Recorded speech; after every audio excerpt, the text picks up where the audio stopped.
Good morning, students. My name is K. Nagaraj, working as assistant professor in the Department of Civil Engineering. So today I am explain about Unit 5, that is emerging approaches in disaster management. So in this disaster management, so we can approach the different stages which is used to reduce or impacts of natural or human induced disaster, which helps to recreate the original activities. So now going to in detail. So different stages of the disaster management. In this disaster management, so there are three stages are there. So first one is pre-disaster stage. Pre-disaster stage, it is also called as a preparedness stage. Second one is emergency stage.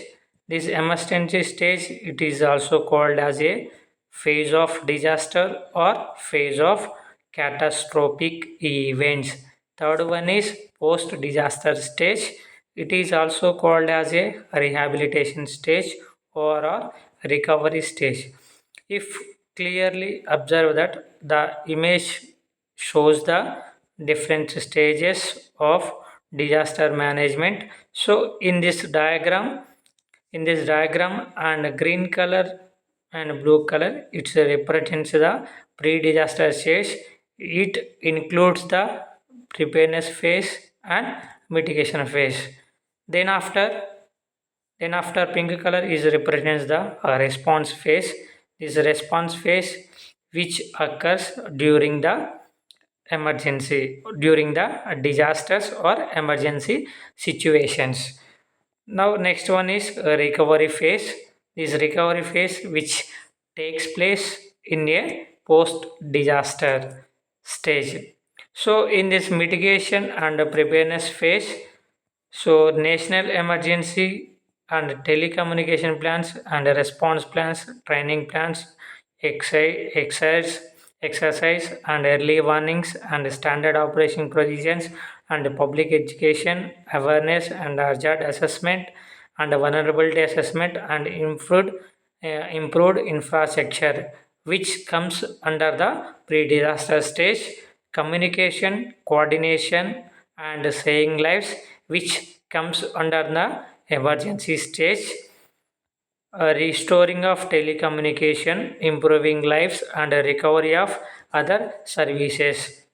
These are undercomes post disaster stage. So in these three stages detailed. So first one is pre-disaster stage.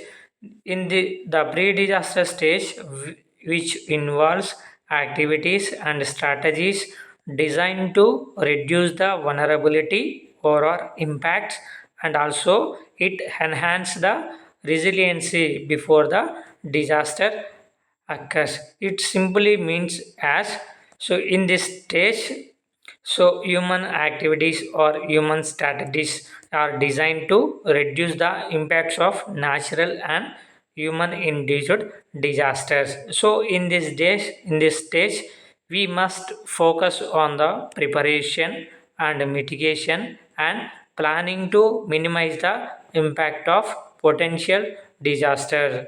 So in this phase in this phase to impact of potential disasters, which means that so proper planning and a proper preparation of the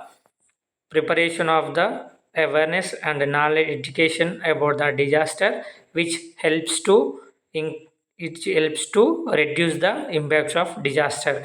In this pre-disaster stage, it includes preparedness phase and mitigation phase.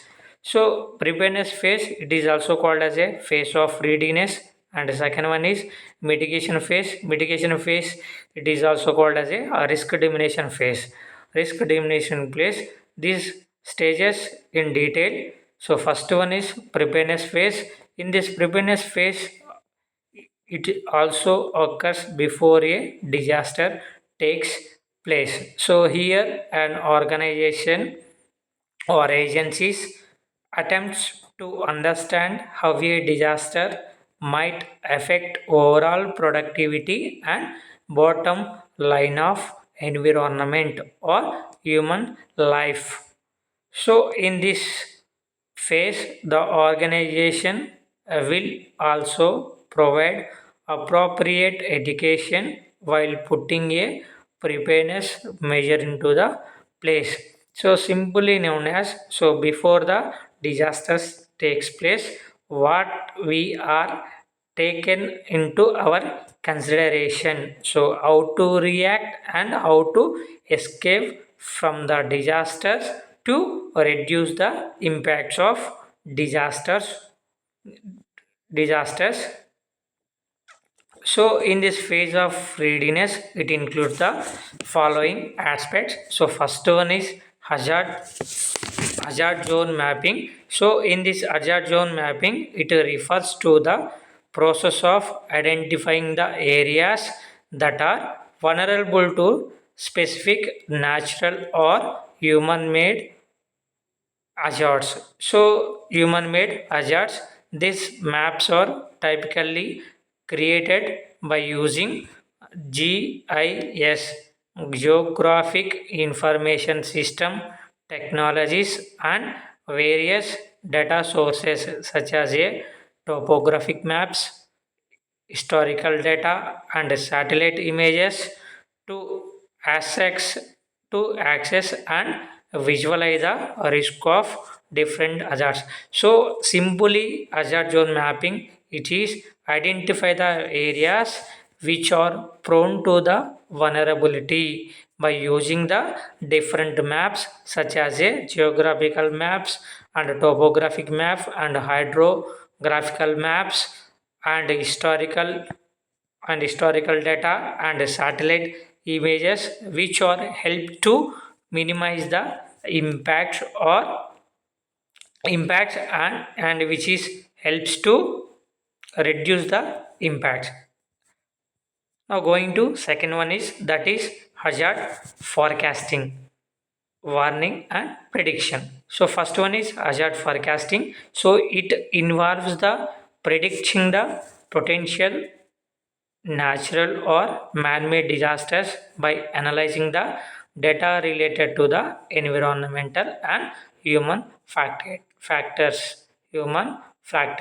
So it's simply meaning as hazard forecasting. It is mean as a so predicting the potential or natural disasters to analyze the impacts and how to impact on the environmental and ecosystem and also infrastructural damages, that is called as a property damage. Now going to the hazard prediction. So it is refers to the process of estimating when, where and how to severe a natural or man-made hazard might be using a scientific methods or data analysis and technological source. So in this procedure, so first of all, so where the disasters occurs and what time will be occurs and how to severe to the environment, how to severe to the environment, how to severe to the environment. Next one is hazard warning. So it is an official alert issued by the authorities and monitoring agencies to inform the public about the immediate threat to of a natural or man-made hazards. So this purpose of these warnings is to provide a timely information that allows people to take action such as evacuating and sheltering and preparing for the hazard to reduce the risk of or damage. So hazard warning, so in this phase, so warnings are through the via television and social media and and foster presentation and dramas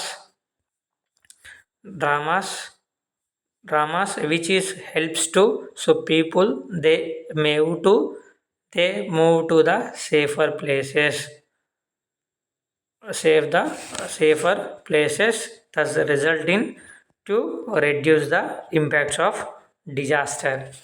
So now going to next one is disaster preparedness plan. So it is a strategic framework designed to help of individuals and communities and businesses and got prepare for a and respond to and a recovery from the potential disasters. So in this preparedness plan aims to minimize the loss of life, property damage and disruption caused by the natural and man-made hazards. Now going to next aspect, that is land use zoning. So it is a regulatory tool so which is used by the local governments to control and manage how how land with their jurisdiction can be used. So in this land use zoning law, which is restricted the hazardous prone areas for the purpose of the industrialization and urbanization to construct a buildings, commercial buildings and industries and auditoriums and cinema theaters and industries. Then now coming next to emergency operation plan, it is denoted by the EOP. So emergency operation plan, it is a document so which represents the duties and responsibilities of the employees which includes in the organization and agencies. It helps to reduce the impacts of disaster. Next, to go to the next aspect, that is preparedness through information, education and communication. It is denoted by IEC. So it is a visual approach which is used to enhance the community readiness. So it must be focused on the raising the awareness, education the people and effectively communicating the visual information before and during and after the crisis. So now going to second, that is mitigation phase. The mitigation phase occurs so before a disaster takes place. So here an organization will take step to protect the people and property and while also decreasing the risk and consequences from a given disaster situations. So here the organization main goal is to reduce the vulnerable to disaster impacts such as a property damage and injuries and loss of life. So in this mitigation phase, there are the mitigation plannings are there. That is organize resources and risk assessment and development of mitigation plan and implementation of a plan and monitoring plans. So these all kind of plannings which are used to minimize the impacts of disaster, either natural or man-made, either man-made. Now going to next one is guidelines for a mitigation. So in these guidelines, so there are the some different guidelines are there. So first one is early warning system. So in these systems, so information forward to the hazardous prone areas through via television and radios and social media, so which is helps to so minimize the which is helps to minimize the impacts of disaster before disaster hits. So second guideline is land use zoning. So land use zoning, so which is prevent the development in a hazardous prone areas. That is known as land use zoning. So next one is building codes. So building codes simply known as Indian standards. So during the construction of buildings, which is helps to strengthening of the buildings, then term it is called as a so resisting buildings. So which is helps to reduce the property damage and also environmental losses. So in this building codes, which is Indian standards, which is helps to the strengthening of the building and durability of the structural members. Next guidelines is incentives. Next guidelines is incentives. In this incentives, which is used to helps to minimize the reduces.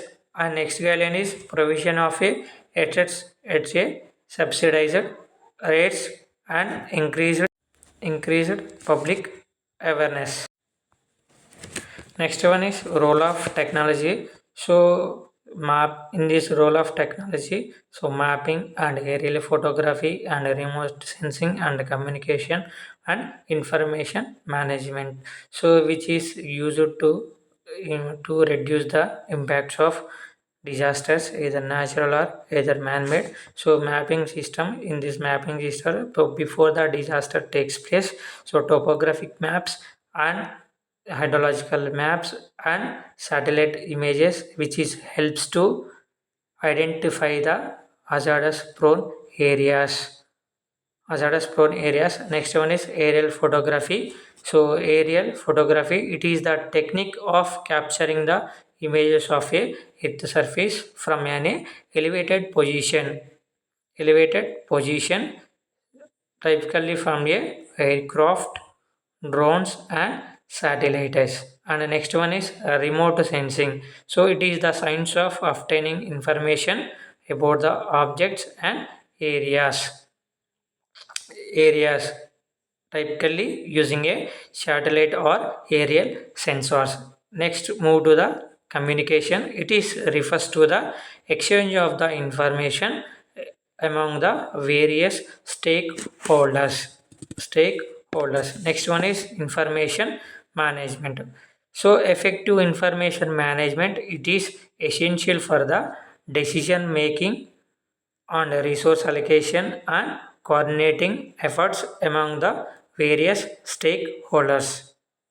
So now going to second stage, that is emergency stage. It involves the specific phases that guide responses to a disaster aimed at immediate risk, saving lives and initiating a recovery effects. So in this stage typically includes the response, relief and recovery, but they can be broken down further depending on the approaches. So the response phase occurs in the immediate aftermath of a disaster. So it is which occurs during a disaster. So at that time, organization must be focus their attention on the addressing immediate threats to the people, property, and businesses. So simply in this phase, our response is main important. So our response is very quickly that helps to reduce the impacts of disaster. Our response is it will take a time that that result in to increase the impacts of disaster.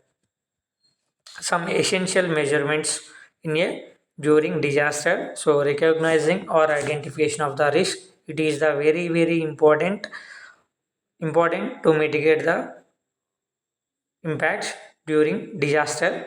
So second one is ranking or elevation of a risk. Third one is responding to significant risks. Fourth one is tolerating and treating and transferring. and resourcing controlling and planning and reaction planning and reporting and monitoring risk performances. Next phase is post-disaster stage. It focus on the recovery, rehabilitation, and reconstruction efforts after the immediate impacts of a disaster have been addressed. This stage aims to help affected communities restore, rebuilding the infrastructure, and enhance the resiliently future disasters. So this phase is the restoration of an organization following any impact from a disaster. By this time, the organization has achieved at least some degree of physical, environmental, and economic and social stability. The recovery phase, a disaster can last anywhere from the 6 months to a year, even a longer period, depend upon the severity of the incidents. So in this phase there are the four odds are there. They are recovery, relief, risk and rehabilitation. So first one is risk phase. In this risk phase usually last for the first 48 to 72 hours after a disaster, when the rate of a survival of trapped wisdoms is very high. So in this phase rescue operations continue for a much longer duration. However, after the first 2 to 3 days, the resource allocated to a risk are comparatively low, since for the other priorities takes over. Next phase is relief phase. In this relief phase followed immediately after the rescue phase. During the relief phase, the focus is to provide the basic necessities such as a water and food and network and temporary shelters. Next one is rehabilitation or reconstruction phase. So in this phase, it is aims to restore the communities to the pre-earthquake status. During this phase, the social and other infrastructure are restored, economy vitalization. So in this phase, recreational activities are implemented to balance the ecosystem and environment in these hazardous prone areas. So, and finally, I concluded that these three stages are a very important to create a awareness and education about the three phases, which is helps to minimize the disasters, and also they move to the safer places before the disaster hits. So, thank you.